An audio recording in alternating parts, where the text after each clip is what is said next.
Hello and welcome back to everyone. मेरा नाम है राहुल और द मिशन डेवलपमेंट एकेडमी के इस टारगेट बैच में आप सभी लोगों का स्वागत है। डियर स्टूडेंट्स, अगर आप क्लास 9th के अंदर एडमिशन लेना चाहते हैं, चाहे वो सैनिक स्कूल हो, नवोदय स्कूल हो, सीएचएस हो या फिर मिलिट्री स्कूल हो, इसके अलावा अगर आप किसी भी तरीके के स्कॉलरशिप टेस्ट में भी पार्टिसिपेट करना चाहते हैं तो ये टारगेट बैच आप सभी के लिए बहुत ही ज्यादा इंपॉर्टेंट रोल प्ले करने वाला है। डियर स्टूडेंट्स, अगर आप मुझे डे 1 से फॉलो करते हैं तो आपको पता होगा कि हमने इस टारगेट बैच के अंदर मैथ्स का पूरा सिलेबस कंप्लीट किया था और अब हम जो कंप्लीट कर रहे हैं, आपको भी पता है कि सोशल साइंस का कंप्लीट हमारा जो टॉपिक है वो चल रहा है अभी। और इस टॉपिक के अंदर हम बहुत सारी चीजों को कंप्लीट कर चुके हैं, जैसा कि लास्ट टॉपिक में हमने डिस्कस किया था इंटीरियर ऑफ अर्थ के बारे में। और इंटीरियर ऑफ अर्थ को हमने एनिमेशंस के माध्यम से बहुत अच्छी तरीके से समझा था, जिसके अंदर हमने बहुत सारी चीजें देखी थी, क्रस्ट, मेंटल कोर, जो इंटीरियर ऑफ अर्थ में जो चीजें थी उसको हमने डिटेल्ड में समझा था। और बहुत सारे बच्चे ऐसे हैं जिन्होंने अपनी कॉपी के अंदर बहुत सारी चीजें नोट डाउन भी करी है, और बहुत सारे बच्चे ऐसे हैं जो हमारे रूल्स को फॉलो करते हैं। जो बच्चे नए हैं, जो हमारे साथ पढ़ना चाहते हैं, सच में प्रिपरेशन को एक अच्छे डायरेक्शंस में करना चाहते हैं, ऐसा नहीं कि हवा हवाई कुछ भी पढ़ रहे हैं, ऐसा नहीं। अगर आप एक सच में जेन्युइन एडमिशन लेना चाहते हो सैनिक स्कूल में, नवोदय स्कूल में, तो ये रूल्स आप फॉलो करो। किसी भी ऑनलाइन एजुकेटर से पढ़ो, कोई प्रॉब्लम नहीं है, सब लोग बहुत अच्छा पढ़ाते हैं। और मेरा मानना है कि जब भी आप पढ़ो ना, अपने पास में नोटबुक और पेन लेकर के बैठो, जो भी पढ़ाया जाए उसको नोट डाउन करो। वीडियो देखते समय बीच में छोड़ करके नहीं जाओ। भैया आजकल ऐसा हो गया, हर कोई इंस्टाग्राम देख रहा है, यूट्यूब शॉर्ट्स देख रहा है, तो जो लेंदी वीडियो को देखने की जो कैपेसिटी है वो सबके अंदर कम हो चुकी है। तो आपको क्या करना है, कोई भी टॉपिक अगर आप पढ़ना स्टार्ट कर रहे हो, जैसे आज हम पढ़ेंगे मेजर लैंडफॉर्म्स और अर्थक्वेक्स के बारे में, तो आपको छोड़ करके नहीं जाना है, पूरा कंप्लीट करना है। इवन की जो एमसीक्यूज है उसको भी अटेम्प्ट करना है, देखना है कि कितने सही जा रहे हैं, पार्टिसिपेट करना है कंप्लीटली। ओके, इसके अलावा जितना भी पढ़ो उसका रिवीजन करो, क्लास के बीच में जो क्वेश्चंस दिए गए उनको सॉल्व करिए। इसके साथ साथ डेली का होमवर्क, डेली वीडियो देखते समय कंप्लीटली फोकस रहना है। और सिलेबस ट्रेकर जो सीट, जो बच्चे हमारे मेंटरशिप प्रोग्राम से जुड़े हुए हैं उनको सिलेबस ट्रेकर सीट दी गई है, तो उसको फिल करना है अभी आपको। और अगली क्लास अटेंड करने से पहले पिछली क्लासेस का रिवीजन आपको जरूर करना है। ये सारी बातें अगर आप ध्यान में रखोगे तो बहुत अच्छी तरीके से अपनी प्रिपरेशंस को एक सही डायरेक्शन दे सकते हो। और आज हम डिस्कस करने वाले हैं अर्थक्वेक्स एंड मेजर लैंडफॉर्म्स। तो क्वेश्चन ये आता है सर, अर्थक्वेक क्या होते हैं? अर्थक्वेक का सीधा मतलब है भूकंप से। भूकंप क्या होता है हमने पढ़ा है भाई, कि हमारी पृथ्वी में जब जो प्लेटें हैं वो टकराती हैं तो भूकंप हो जाता है। अच्छा, तरंगे कब उठती हैं? समुद्र में लहरें कब उठती हैं? उसके अंदर भी वही सेम प्रोसेस है, वो समुद्र के अंदर होती है, टकराती है, वेव्स, तो वेव का निर्माण करती है, जिसको सुनामी, बहुत बड़ी होती है तो सुनामी बन जाती है, लहरें जब आपस में टकराती हैं। तो बहुत सारी चीजें हैं जो हम पढ़ेंगे। लैंडफॉर्म्स कैसे होते हैं, मतलब कि पर्वत कैसे बनते हैं, पठार कैसे बनते हैं, झरने कैसे बनते हैं, नदियां, महासागर, इन सारी चीजों के बारे में हम डिटेल्ड में डिस्कस करेंगे।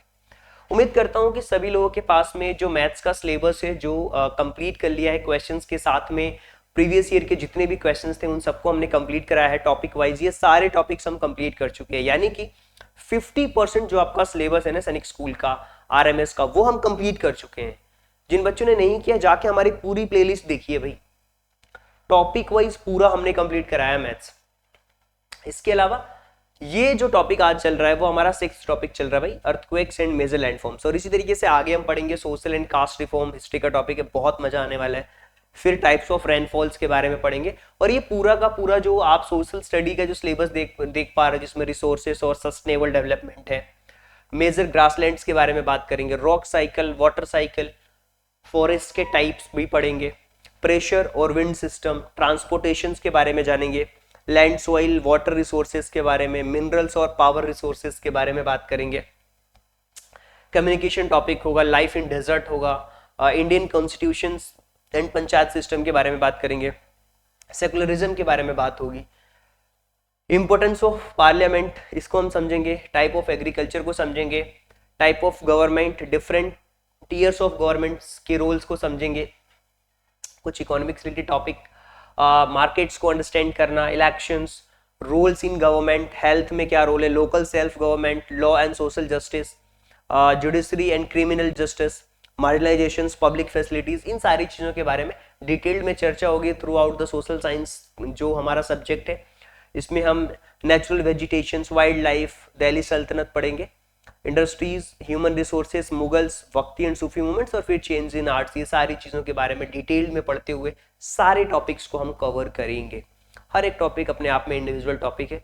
तो चलिए देखते हैं, समझने की कोशिश करते हैं कि यार एक्चुअल में जो आज हम पढ़ने वाले हैं, और ये पूरा सिलेबस है भाई, नोट डाउन कर लेना। और ये जो है यहाँ से शुरुआत होती है अर्थक्वेक्स की। तो जब भी हम अर्थक्वेक्स के बारे में बात करते हैं, चर्चा करते हैं, डर जाते हैं। हर अर्थक्वेक मतलब तबाही, भूकंप, बड़ी बड़ी बिल्डिंगें क्षण भर में तबाह हो जाती हैं अर्थक्वेक्स के अंदर। ओके, तो हमें ये जानना है सर ये अर्थक्वेक क्यों होता है, किस कारण से होता है, ये सारी चीजें आप हमें बताओ, डिटेल में बताओ। एनिमेशन से तो हमें समझ में आ रहा है कि अर्थक्वेक्स क्या होता है। देखिए, जब भी हम बात करते हैं ना अर्थक्वेक्स की, तो जो लिथोस्फीयर है, जो प्लेट है जिसके अंदर वाइब्रेशन होती है, वही कारण होता है भूकंप का। जैसे कि हमने बताया कि पृथ्वी की प्लेटों में हलचल के कारण क्या होता है, अर्थक्वेक्स होता है। लिखना है लिखिए, कॉपी के अंदर नोट डाउन करिए, नोट्स बनाइए भाई।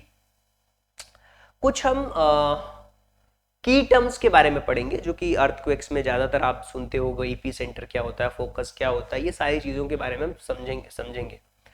देखिए, जो स्टार्टिंग पॉइंट होता है ना, वो उसके क्रस्ट के अंदर होता है, अर्थ क्रस्ट जो स्टार्टिंग पॉइंट होता है।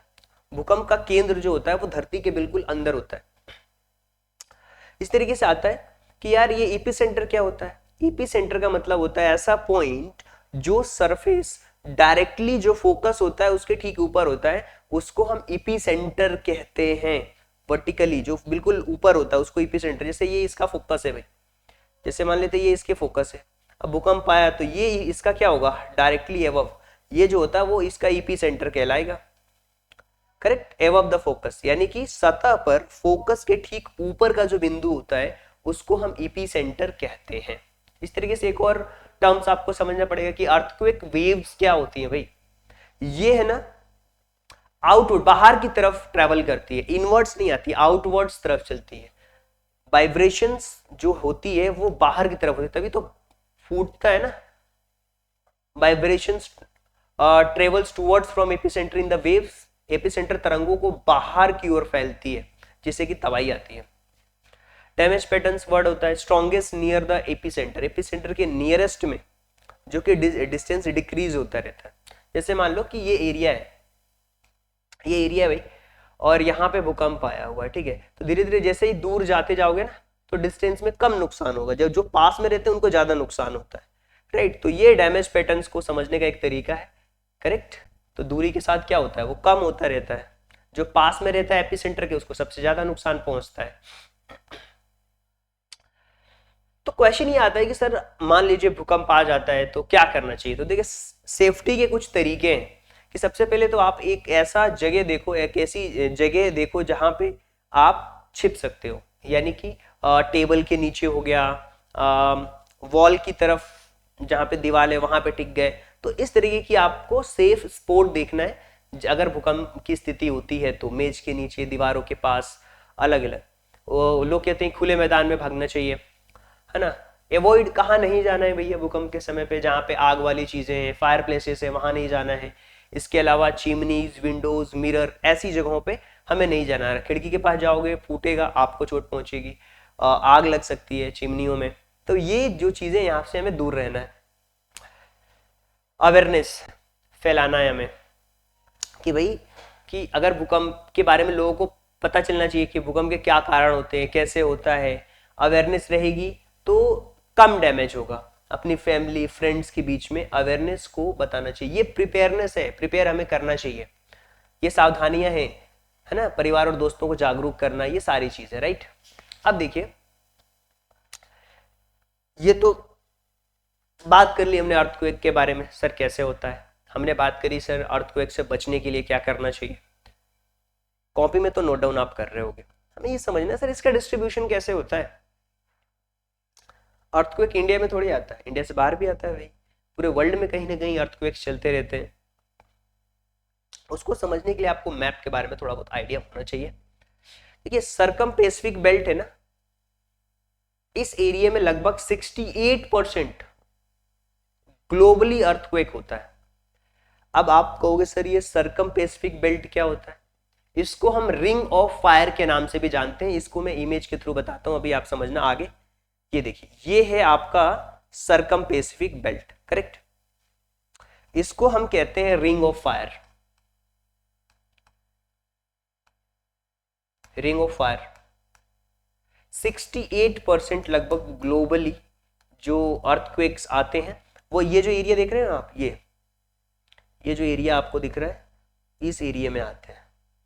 68% एरिया कवर है, क्लियर है? तो आप इन चीजों को समझ पा रहे हो। इसे रिंग ऑफ फायर के नाम से भी जाना जाता है। इसको हम क्या कहते हैं? सरकम पैसिफिक बेल्ट, क्लियर है? अब इसी तरीके से सरकम पैसिफिक बेल्ट को रिंग ऑफ फायर कहा जाता है। इसी तरीके से मेडिटेरियन हिमालय बेल्ट, इसमें 31% अर्थक्वेक्स आते हैं। मेडिटेरियन हिमालय बेल्ट, अब सर ये कहाँ पे हिमालय बेल्ट क्या होता है? देखिए, हिमालय बेल्ट को भी हम इमेज से समझते हैं। हिमालय बेल्ट, इसके बाद ये वाला हिमालय बेल्ट है। ये जो रीजन आप देख पा रहे हो, थोड़ा सा आई होप कि समझ पा रहे हो। ये देखिए इंडिया है, ये आपका इंडिया है, और ये पूरा का पूरा हिमालय बेल्ट है। लगभग ये जो है हिमालय बेल्ट, इसमें 31% लगभग भूकंप आते हैं। तो मैं इमेज के माध्यम से समझा रहा हूं ताकि आप चीजों को ना देख करके अच्छी तरीके से समझ पाओगे। तो ये हिमालय बेल्ट में लगभग 31% भूकंप आते हैं। ये डिस्ट्रीब्यूशन है।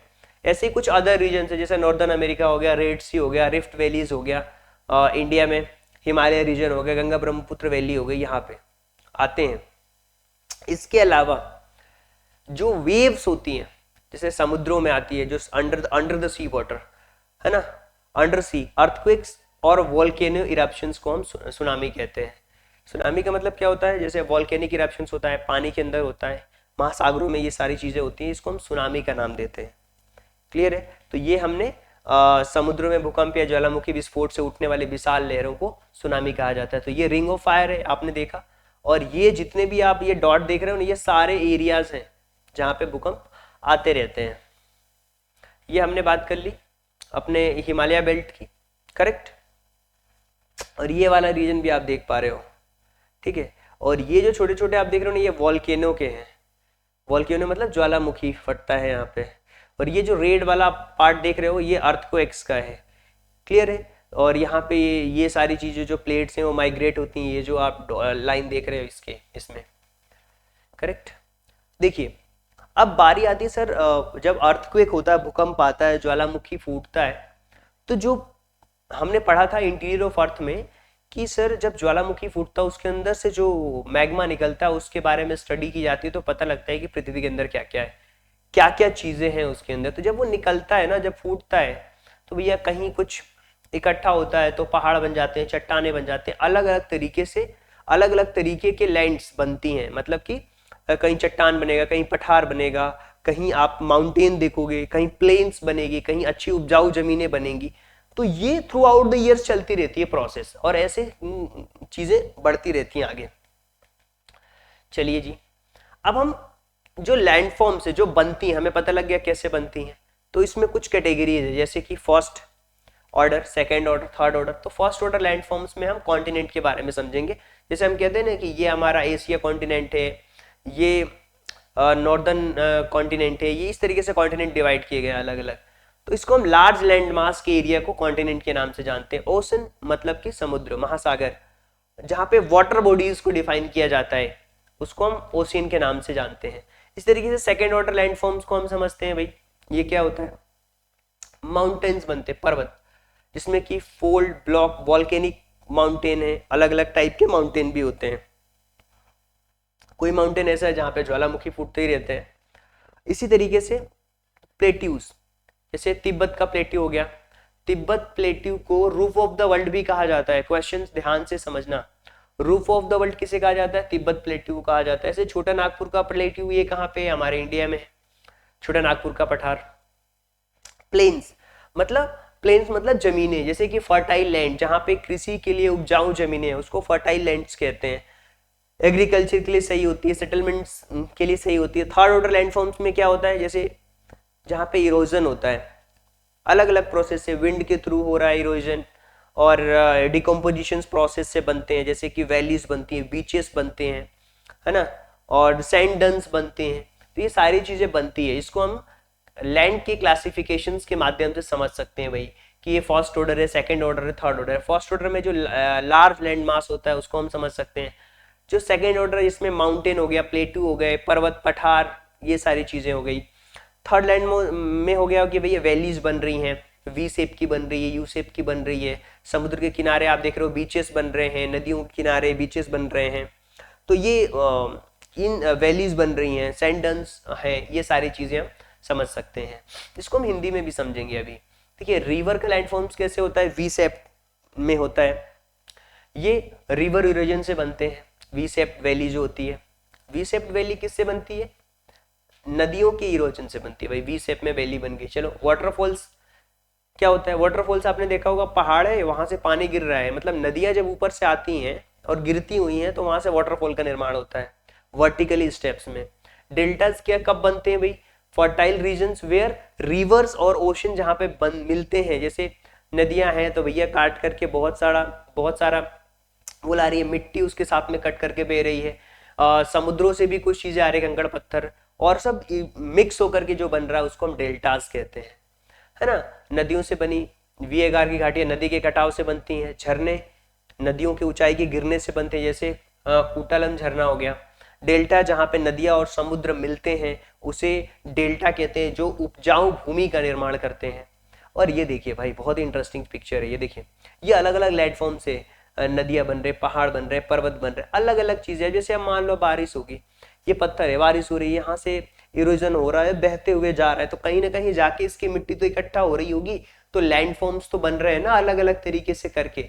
तो आप प्रैक्टिकली जब इमेजेस के थ्रू चीजों को देखोगे, समझोगे, तो आप प्रैक्टिकली समझ पाओगे, हाँ यार लैंडफॉर्म्स बन रहा है, अलग अलग चीजें बन रही हैं। तो ये सारी चीजें हैं। अब इसी क्लासिफिकेशन को मैंने बताया, जैसे कि सॉरी, फर्स्ट ऑर्डर हो गया जिसमें कि महाद्वीप बन रहे हैं, महासागर जल क्षेत्र को कहते हैं। सेकेंड ऑर्डर में पहाड़ बन रहे हैं, पठार बन रहे हैं, मैदान बन रहे हैं, और फिर कटाव और जमाव से जो आकृतियां बनती हैं, घाटियां, रेत का टीला, ये सारी चीजें। तो अब हम बात करते हैं ग्लेशियल लैंडफॉर्म्स, मतलब जो बर्फ में होती है, बर्फ, आइस, जो ग्लेशियर से होता है, यू शेप में बनती है वैलीज ग्लेशियर से। इस तरीके से मोरेन्स है, deposit left by the glaciers जो बनता है। हिमनद से बनी भूमा, यू आकार की जो आकृति बनती है, यू आकार की जो आकृति बनती है वो बर्फ के यू आकार की बन रही है, बर्फ के कटाव से बनती है ये। मोरेन, हिमनदों के पीछे छोड़े गए जो जमाव होते हैं उनको हम मोरेन कहते हैं भाई। तो ये सारी चीजें हैं। और इसी तरीके से विंड लैंडफॉर्म्स, ये कैसे होता है, हवाओं के कटाव से बनती हैं जो, है ना, एओलिन कहते हैं। इसे मशरूम रॉक कह सकते हो, जिसमें लिखा हुआ है कि erosion ceps rocks with the wider tops. Sand dunes कैसे बनते हैं, हवा से उड़ते हुए जा रहे हैं, रेत का टीला बन रहा है उसके थ्रू, है ना, हवा के कटाव से बनी चौड़ी छत वाली चट्टाने मशरूम चट्टान कहते हैं। रेत के टीले, हवा द्वारा जमा की गई रेत। अब देखो कोस्टल लैंडफॉर्म्स क्या होता है, मतलब जो जहाँ पे नदियां हैं, महासागर हैं, समुद्र है, वहां पे सी क्लिफ बनेगा भाई। Steep rock faces form by the wave erosion. Beaches किससे बनते हैं, वो वेव के डिकम्पोजिशन और सैंड और ग्रेवल से बनते हैं, मतलब कि जो छोटे छोटे कंकड़ पत्थर रहते हैं उनको हम कहते हैं ग्रेवल। लंगून्स, ये सैलो वाटर को जो अलग कर दिया जाता है किससे, सी वाटर से, तो लंगून्स बन जाते हैं। अब देखिए लहरों के कटाव से बनी हुई जो खड़ी चट्टाने समुद्री चट्टाने होगी। तट, लहरों के जमाव पर जमा की गई जो रेत है और जो कंकड़ है वो हमारे तट कहलाएंगे, बीचेस कहलाएंगे, जो कि जहां पे लोग जाना पसंद करते हैं, ठीक है ना। और लेगून क्या होता है, समुद्र के अलग से जो उथला पानी होता है उसको अलग करते हैं, उसको हम लेगून कहते हैं। कुछ फैक्ट्स पढ़ लेते हैं भाई। देखिए जो माउना कीव है, हवाई जिसको कहते हैं, taller than mount Everest from the base. इसे मियामी बीच है, बहुत फेमस है, लॉन्गेस्ट बीच कहा जाता है वर्ल्ड का, यूएसए में है। और सुनामी की वार्निंग पॉसिबल है 3 आवर पहले देना, लेकिन पैसिफिक में, प्रशांत महासागर, इंडियन ओशन में थोड़ा सा मुश्किल है, ये लिमिटेड है। देखिए मौना केवा जो है हवाई का यह एक पर्वत से माउंट एवरेस्ट से भी ऊंचा है। मियामी बीच दुनिया का सबसे लंबा समुद्र तट है जो कि यूएसए में है। और फिर सुनामी की जो चेतावनी है, प्रशांत महासागर में 3 घंटे पहले चेतावनी दी जा सकती है, लेकिन हमारे भारतीय महासागर में ये समय सीमित होता है। तो ये सारी चीजें हैं, आप समझ सकते हो इन सारी चीजों को, अगर आपने अच्छी तरीके से कॉपी में नोट डाउन कर लिया है ना। अब बारी है भाई प्रैक्टिस क्वेश्चन की, और जिन बच्चों ने अच्छी तरीके से मेरी बातें सुनी हैं, पिक्चर्स को देखा है, दिमाग में टर्म्स को सेट किया हुआ है, तो बहुत अच्छा परफॉर्म करेंगे क्वेश्चंस में। प्रैक्टिस क्वेश्चंस में दे रहा हूं, अभी सॉल्व करेंगे हम, क्योंकि देखिए मैथ्स में क्या होता था, पहले हम कॉन्सेप्ट पढ़ते थे, फिर क्वेश्चंस कर रहे हैं, तो उसके बाद में हम उसके क्वेश्चन को सॉल्व करते थे। अभी तो मैं आपसे क्वेश्चंस पूछूंगा भाई, अभी तो आपसे क्वेश्चंस पूछने की बारी है। चलिए पहला question, where is the epicentre of an earthquake located? भूकंप का केंद्र कहां स्थित होता है? स्टार्टिंग में ही बताया था मैंने,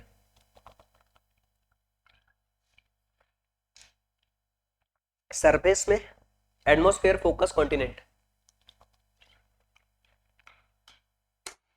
मैं एक चीज चाहूंगा, आपको पता है ना लगभग हम 15 से 20 क्वेश्चंस करते हैं एक एक्सरसाइज के अंदर, तो आप कैसा क्या करो, 1 1 2 3 4 5 6 7 8 9 10 ऐसे नंबरिंग कर लो।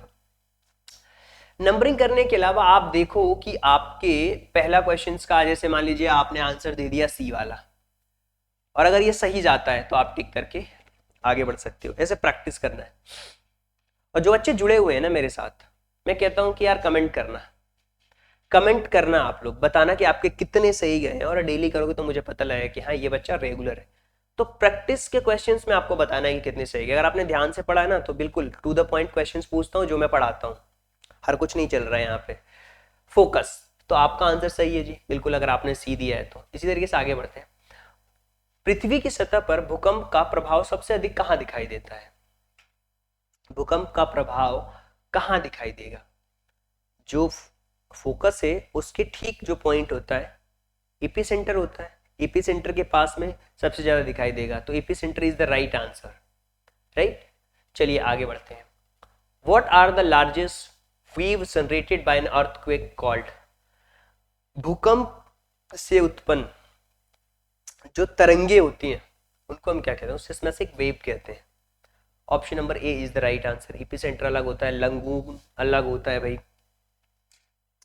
डेल्टा कैसे बनते हैं ये आपको पता ही है, नदियां और जहाँ पे समुद्र आपस में मिलते हैं डेल्टा का निर्माण करते हैं, उपजाऊ जमीनें होती हैं, तो ये सारी बातें आपको पता है। चलिए आगे चलते हैं जी। मैं आपसे पूछ रहा हूं कि सरकम पैसिफिक बेल्ट किस लिए जाना जाता है? पता है ना, इस सरकम पैसिफिक बेल्ट को रिंग ऑफ फायर के नाम से भी जाना जाता है। और आपको पता होना चाहिए कि यहाँ पे सबसे ज्यादा भाई अर्थक्वेक्स आते हैं, भूकंप आते हैं, इसलिए रिंग ऑफ फायर कहा जाता है इन्हें, सरकम पैसिफिक बेल्ट। सुनामी किस कारण से आती है भाई? स्टॉर्म्स आंधी से आती है क्या? वोल्केनिक इरप्शन से आता है? अर्थक्वेक से आता है? देखिए सुनामी है ना, भूकंप और ज्वालामुखी दोनों कारणों से आ सकती है। So option number D, B and C are the right answers. आगे चलते हैं। ये क्वेश्चन देखो, which landforms is known as a roof of the world? मैंने बताया था कि रूफ ऑफ वर्ल्ड किसे कहा जाता है? रूफ ऑफ वर्ल्ड किसे कहा जाता है? Atlantic, Sahara desert, Tibet plateau या छोटा नागपुर का पठार? तो तिब्बतन प्लेट्यू को कहा जाता है रूफ ऑफ द वर्ल्ड। और छोटा नागपुर का पठार कहाँ पे? इंडिया में है। वी शेप वैली किससे बनती है? विंड से, ग्लेशियर से, रिवर से या फिर समुद्र से? तो नदियों से बनती हैं। वी शेप की जो घाटियां है वो नदियों से बनती है। तो option number C will be the right answer.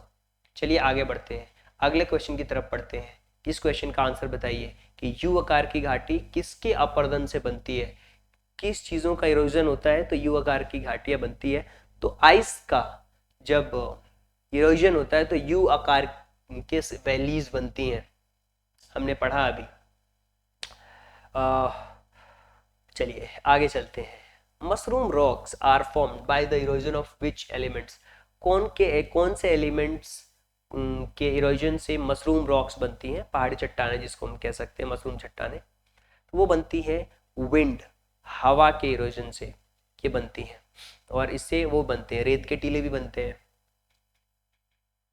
अल्लो एक क्वेश्चन आ ही गया, रेत के टीले किससे बनते हैं? Option number C will be the right answer यार, विंड से बनते हैं।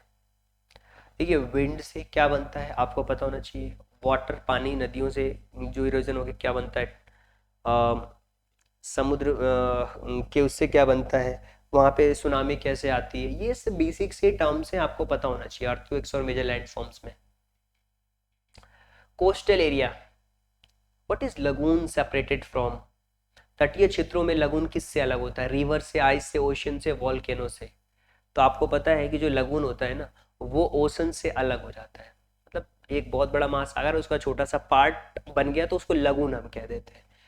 और लोग ऐसी जगहों पे घूमना पसंद करते हैं, जाते हैं अलग अलग जगहों पे।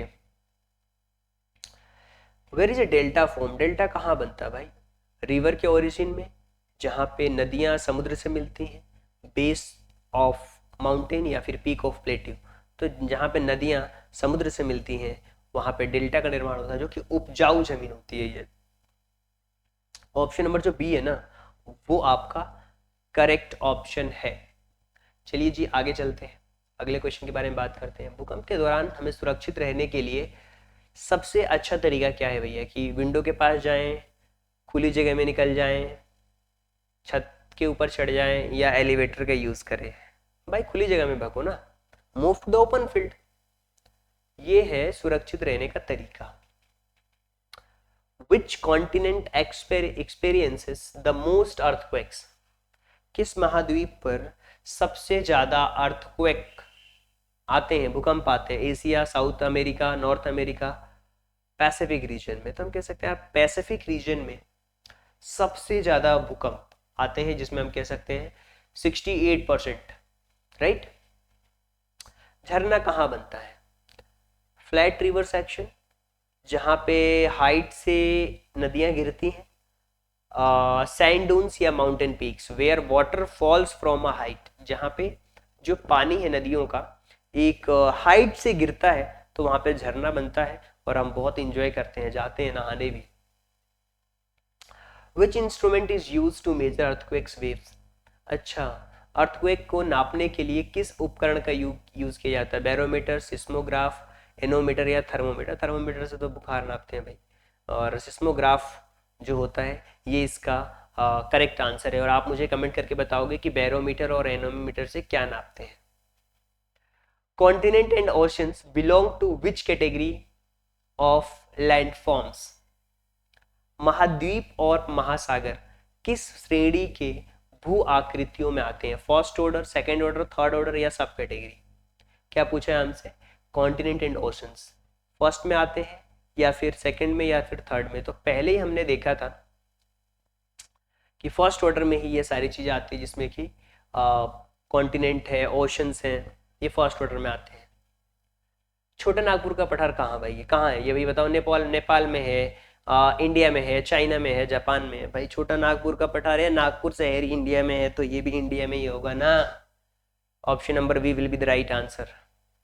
चलिए जी आगे चलते हैं, अगले क्वेश्चन के बारे में बात करते हैं, इसका सही आंसर क्या है।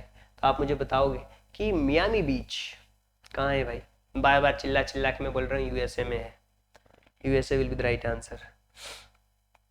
चलिए last question, what are the stiff cliff form the wave erosion called, लहरों के कटाव से निर्मित खाड़ी चट्टानों को हम क्या कहते हैं? भाई उसको हम कहते हैं sea cliffs, right. Option number B will be the right answer. I hope कि सबको सारी बातें समझ आई होगी, और जो बच्चे हमारे मेंटरशिप प्रोग्राम्स में जुड़े हुए हैं उनको ये बात बहुत अच्छी तरीके से पता है कि हम यार आज है ना किस टॉपिक को कंप्लीट कर चुके हैं। आज हम अर्थक्वेक्स एंड मेजर लैंडफॉर्म्स को कंप्लीट कर चुके हैं, क्वेश्चंस भी हमने कर लिया है। तो भाई अब आगे बढ़ने की बारी है, और आगे हम पढ़ेंगे social and caste reform, history का चैप्टर है, बहुत अच्छा टॉपिक है। और इसमें हम कुछ मेजर जो हमारे क्रांतिकारी हैं जिन्होंने सामाजिक न्याय की लड़ाइयाँ लड़ी हैं, है ना, और जो कास्ट रिफॉर्म है, जैसे जातियों के आधार पर छुआछूत जो है उसके लिए लड़ाइयाँ जो लड़ी गई, इसके बारे में हम पढ़ेंगे। हिस्ट्री का बहुत ही ज़बरदस्त चैप्टर होने वाला है। तो मिलते हैं हम अगली क्लास में भी मिलेंगे आपसे, और ये पूरा टॉपिक है जिसको आपको कंप्लीट करना है। ओके, तो ये सारे टॉपिक हम कंप्लीट कर लेंगे। कुछ टॉपिक्स बहुत बड़े हैं, कुछ टॉपिक्स बहुत ही छोटे से टॉपिक हैं, हम कंप्लीट करेंगे क्वेश्चंस के साथ में। तो आई होप कि सारी बातें आपको समझ आई होगी। और जो भी बच्चे ये जानना चाहते हैं भाई कि मेंटोरशिप प्रोग्राम क्या होता है, हमारे साथ में जुड़ना चाहते हैं मेंटोरशिप प्रोग्राम को लेकर के, ये सभी के लिए पता है। जरूरी नहीं है कि जो प्रिपरेशन कर रहे हैं उन्हीं बच्चों के लिए, सभी स्टूडेंट्स हैं, नवोदय, सैनिक school, military school, board exams, 1-to-1 mentorship होता है। अच्छा, 1-to-1 क्यों होता है भाई? देखिए भाई, हर एक बच्चे की स्ट्रेंथ अलग अलग है, वीकनेसेस अलग अलग है, उसकी स्ट्रेंथ अलग अलग है, तो हम उस पर काम करते हैं। किसी बच्चे का सोशल साइंस बहुत अच्छा है तो किसी बच्चे का मैथ्स वीक है, उसके हिसाब से स्ट्रेटेजी बनाएंगे कि उसको किस सब्जेक्ट में ज़्यादा टाइम देना है। किसी को लर्निंग कैपेसिटी बहुत अच्छी है, कोई कॉन्सेप्ट बहुत अच्छे से समझता है, केवल उसको प्रैक्टिस कराना है, तो इसीलिए ये मेंटरशिप प्रोग्राम है। सिलेबस, बुक्स से पढ़ करके आप बहुत सारी चीज़ें कंप्लीट तो कर लोगे, लेकिन एक मेंटर की आपको ज़रूरत पड़ेगी, और वहाँ पे हम आपकी हेल्प करेंगे, हमारी टीम आपको हेल्प करेगी। मैं भी बात करता हूँ बच्चों से कितने, और सीधा है, मैं तो सीधा एक फॉर्मेट देता हूँ बच्चों को वीकली आधार पे कि आज इस हफ्ते में आपको ये काम करना है। आप खुद बनाते हो अपने टाइम टेबल के हिसाब से, अपने स्कूल की टाइमिंग के हिसाब से, फिर हम उसमें सारी चीज़ें डिस्कस करते हैं। तो ज़्यादा जानकारी के लिए आप इस नंबर पे कॉल करके पूछ सकते हो कि क्या है, इसके बारे में ज़्यादा बातें नहीं करेंगे हम। और so thank you so much, thanks for giving your precious time at the last. God bless you, thank you so much.